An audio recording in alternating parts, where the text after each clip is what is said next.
Okay, for number 18, it says, what is the area of the triangle ABC? So we always name triangles by their vertices, which we write with capital letters. So A, B, C. We want to know the area of this triangle.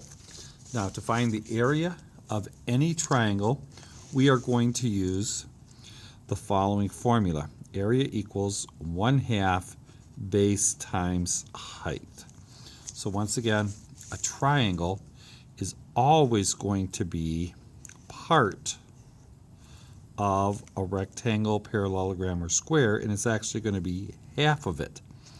So if we did this one here, we can see this is 3 by 5, so it's 15. So this means this would have to be 7.5, and that would have to be 7.5. So if we know what this would be as a parallelogram with the base and the height, then we can figure out cutting it in half. So now we're going to take our formula, area equals 1/2, and we have to have the base. Now the base is all the way across the bottom, so that means it has to be the 8 inches plus the 4 inches. Now once again, this is Colt for adding, so it's 8 plus 4 is 12, and it's just inches. And then we're going to multiply that times the height, and the height is right here. Once again, when you are using area, area is what we say sometimes is square area, and we always look for the square. The square touches this line and this line, so we never use slanted lines because they don't make squares. So the height is going to be 8 inches. So now we're going to go through and multiply inside the parentheses.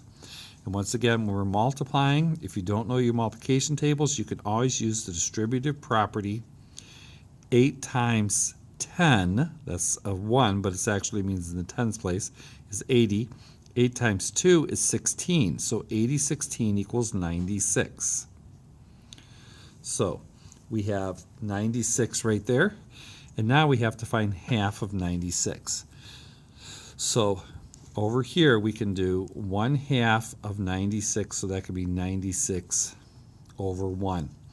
And once again, this right here is what we're really looking for. This is just kind of our scratch work off to the side, actually doing the math computations. But this formula is what we're learning here. So when we get half of 96, we get 48. So half of 96 is going to be 48, and we know this is inches for this. And then to find out whether it's regular inches or square inches, we have square area, so we know it's going to be 48 square inches.